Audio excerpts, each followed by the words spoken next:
সবাইকে cooking with meunière আজকের এপিসোডে স্বাগত জানাচ্ছি। আজকের পর্বে বাচ্চাদের ভীষণ পছন্দের চকলেট স্যান্ডউইচ করে দেখাবো। এই স্যান্ডউইচটি বানাতে আপনাদের সময় লাগবে মিনিমাম 5 মিনিট। হাতের কাছে থাকা কয়েকটা উপকরণ হলেই হয়। এর জন্য আমি নিয়েছি 4 স্লাইস ব্রেড। আমি হোয়াইট ব্রেড নিয়েছি। এখন এই ব্রেডগুলোর মধ্যে আমি নিউটেলা স্প্রেড করে নিচ্ছি। আমি 4 পিসের মধ্যেই নিউটেলা স্প্রেড করে নিব। বাচ্চারা যেহেতু নিউটেলা খেতে অনেক পছন্দ করে, তাই এই স্যান্ডউইচটা বাচ্চারা অনেক পছন্দ করবে। তাছাড়া সব বাচ্চাদেরই স্কুল ওপেন হয়ে গিয়েছে। আপনারা সকালবেলা খুব অল্প সময়ে যদি কোনো টিফিন দিতে চান, সেক্ষেত্রে এই স্যান্ডউইচটা আপনারা আপনাদের বাচ্চাদেরকে দিতে পারবেন। তো আমি সবগুলো পিসের মধ্যে নিউটেলা লাগিয়ে নেওয়ার পর উপর থেকে দিয়ে দিচ্ছি কিছু চকো চিপস।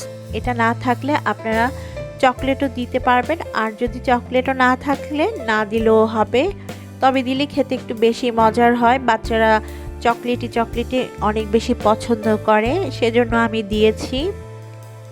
চকো চিপস দেওয়ার পর আমি এর মধ্যে দিয়ে দিব 2টা স্লাইস চিজ। স্লাইস চিজের পরিবর্তে আপনারা এখানে মোজারেলা চিজও অ্যাড করতে পারেন। এবারে আমি বাকি যে 2 স্লাইস রয়েছে সেটা চিজের উপরে দিয়ে দিয়েছি। এখন এইগুলোকে একটু টোস্ট করে নিতে হবে চুলাতে একটা প্যান বসিয়ে দিয়েছি, আর এর মধ্যে 1 টেবিল চামচ বাটার দিয়ে নিয়েছি। চাইলে তেলও দেওয়া যাবে। বাটারটাকে এখন আমি মেল্ট করে নিব। বাটারটা যখন মেল্ট হয়ে যাবে তখন আমরা স্যান্ডউইচগুলো এর মধ্যে দিয়ে দিব, মানে প্যানে দিয়ে দিব। তারপর আমরা টোস্ট করে নিব। বাটার মেল্ট হয়ে গিয়েছে, আমি ব্রেড স্লাইসগুলো দিয়ে দিচ্ছি। এখন প্রতিটা পাশে 2 মিনিট করে আমি মিডিয়াম লো হিটে রেখে একটু টোস্ট করে নিব। এক পাশে হয়ে গেলে উল্টে দিতে হবে, আর ততক্ষণ পর্যন্ত টোস্ট করতে হবে যতক্ষণ না চিজ মেল্ট হচ্ছে।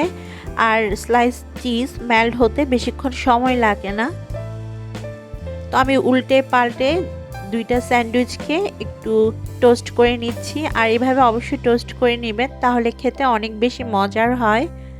আমার বাচ্চারা এই স্যান্ডউইচটা অনেক বেশি পছন্দ করে, যেহেতু এখানে চকলেট দেয়া থাকে এজন্য।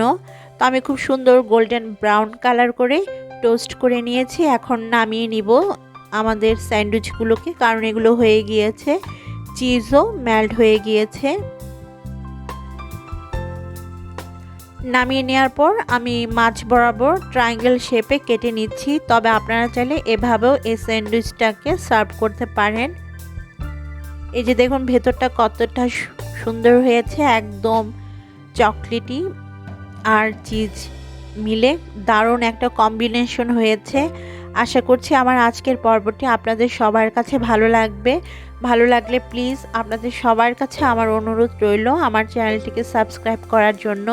সেই সাথে পাশে থাকা বেল বাটনটি অবশ্যই প্রেস করবেন, এতে করে আমি যে কোনো রেসিপি আপলোড করলে তার নোটিফিকেশন আপনারা পেয়ে যাবেন।